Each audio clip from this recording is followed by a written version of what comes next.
जय मसीह की एंड गुड मॉर्निंग। आज सुबह प्रभु का वचन हमारे लिए दूसरा राजाओं का किताब अध्याय 5 आयत 3, सेकेंड किंग्स चैप्टर 5 वर्स 3 आपके लिए पढ़ना चाहती हूँ। उसने अपने स्वामिनी से कहा, यदि मेरा स्वामी शोमरोन के भविष्यवक्ता के पास होता तो क्या ही अच्छा होता, क्योंकि वो उसको कोढ़ से चंगा कर देता।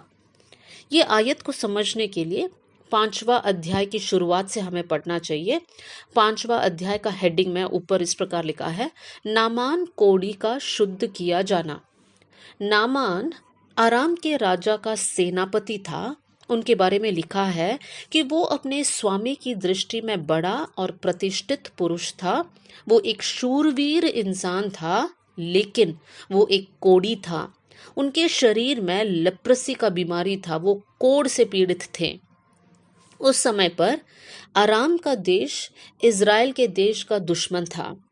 दूसरी आयत से लेकर हम पढ़ सकते हैं कि आराम के लोग एक साथ मिलकर इज़राइल देश में जाकर वहां से एक छोटी लड़की को बंदी बनाकर ले आया और वो लड़की को नामान की पत्नी की सेवा करने के लिए कहा गया था। अब ये लड़की नामान के घर में रह रही है और नामान की पत्नी की सेवा कर रही है। सेवा करते करते ये लड़की एक बात को पहचान पाई कि मेरा स्वामी को कोढ़ का प्रॉब्लम है, वो एक कोढ़ी है। और इसलिए वो अपने स्वामिनी के पास जाती है और कहती है कि अगर मेरा स्वामी शोमरोन के भविष्यवक्ता के पास जाता, मतलब इज़राइल में एक जगह है शोमरोन, वहां पर एक भविष्यवक्ता है, अगर नामान जो है वहां पर जाता तो वो भविष्यवक्ता जो है प्रभु का चंगाई उनके शरीर में देता। देखिए मेरे प्रियो, ये लड़की के बारे में हमें सोचना चाहिए। एक छोटी लड़की है करके लिखा है, उसको बंदी बनाकर लेकर आए हैं। ये लड़की अपने माता पिता से दूर, अपने भाई बहनों से दूर, अपने सहेलियों से दूर, अपनों से दूर एक अलग कल्चर में आ गई है। वो अब यहाँ पर उसके पास फ्रीडम नहीं है। यहाँ पर वो जैसे अपने देश में खेलती थी, घूमती थी, वैसे यहाँ पर नहीं कर सकती है। यहाँ पर उसको एक दासी के रूप में रहकर नामान की पत्नी की सेवा करना है। मेरे प्रियो, जरा सोच के देख लीजिए, अगर हम वो लड़की की जगह होते तो हम क्या सोचते।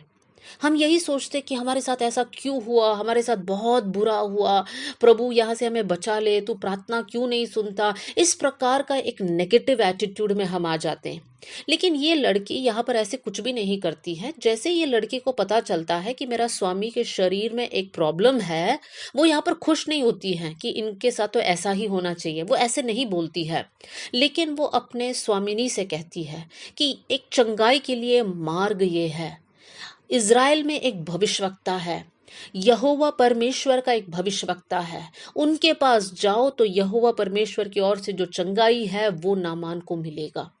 मेरे प्रियो, आज इस आयत से हम क्या सीख सकते हैं? हम ये सीख सकते हैं कि जैसे ये लड़की ने परिस्थिति का परवाह किए बिना वो चंगाई का राह नामान को बताती है, वैसे ही हमें भी करना चाहिए। हम भी बहुत से वक्त सोचते हैं कि हम कैसी परिस्थिति में फंस गए, कैसे परिवार में हम आ गए, कैसे एक दुविधा में, संकट में हम लोग अपने आप को देखकर हम लोग सोच रहे कैसे हम निकलेंगे, क्यों हमारे साथ ऐसे हो रहा है कर कर हम नेगेटिव एटीट्यूड में जा सकते हैं। लेकिन आज ये छोटी लड़की जिनका नाम तक हम नहीं जानते हैं, उनके जीवन से हम ये सीख सकते हैं, परिस्थिति कुछ भी क्यों ना हो, उस परिस्थिति को देखकर कुड़कुड़ा कर रोक कर बैठकर कोई फायदा नहीं है। लेकिन उस परिस्थिति में भी रहकर आप अपने आंखों को उठाकर देख लीजिए, आसपास बहुत सारे लोग हैं जो दुखी होकर रह रहे हैं, जो बीमार होकर रह रहे हैं, जो आत्महत्या के लिए सोच रहे हैं, जो डिवोर्स के बारे में डिस्कस कर रहे हैं और वो लोग करना चाहते हैं। मेरे प्रियो, ऐसे लोगों के पास चंगाई को पहुंचाना मेरा और आपका जिम्मेदारी है। हम परिस्थिति को देखकर ना बोले कि मैं इस संकट में हूं, मैं इस प्रॉब्लम में हूं, लेकिन हमें लोगों को देखकर ये सोचना चाहिए प्रभु की चंगाई उन तक पहुंचना जरूरी है। और हमें ये दुआ करना है कि प्रभु आप मुझे इस्तेमाल करना। देखिए मेरे प्रियो, नामान शूरवीर था, नामान प्रतिष्ठित था, सब कुछ था, लेकिन नामान के शरीर में ऐसी एक बीमारी जो बहुत भयंकर बीमारी है।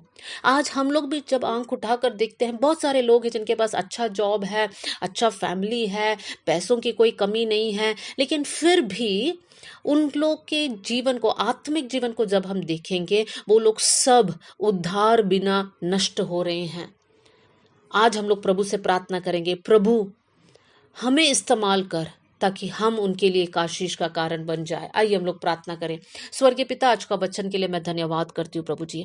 परमेश्वर पिता, ये छोटी लड़की प्रभु जी एक विपरीत परिस्थिति में खड़े होकर भी प्रभु आपके नाम के बारे में बताने के लिए परमेश्वर ये बिल्कुल नहीं हिचकिचाया। वैसे ही प्रभु हम भी होने पाए। प्रभु आप हमको मदद करना, बल देना, ताकत देना कि हमारे प्रॉब्लम से हमारा नजर को हटाकर हम ये सोचे कि आपका वचन लोगों तक कैसे पहुंचे, लोग उद्धार कैसे पाए, लोग चंगाई कैसे पाए, कर कर हम ये सोचने वाले बन जाए प्रभु जी। प्रभु आप भीड़ को देखकर तरस खाने वाला परमेश्वर है, हमें भी इस्तेमाल कर और हमारे अंदर भी ऐसे एक एटीट्यूड देना प्रभु कि लोगों को देखकर हमारे मन में तरस आ जाए कि इन लोग उद्धार बिना नष्ट हो रहे हैं। प्रभु जी आप हम सब पर आपका विशेष अनुग्रह को देना कर कर मैं प्रार्थना करती हूँ। आपने हमारी प्रार्थना सुन लिया, इसलिए धन्यवाद।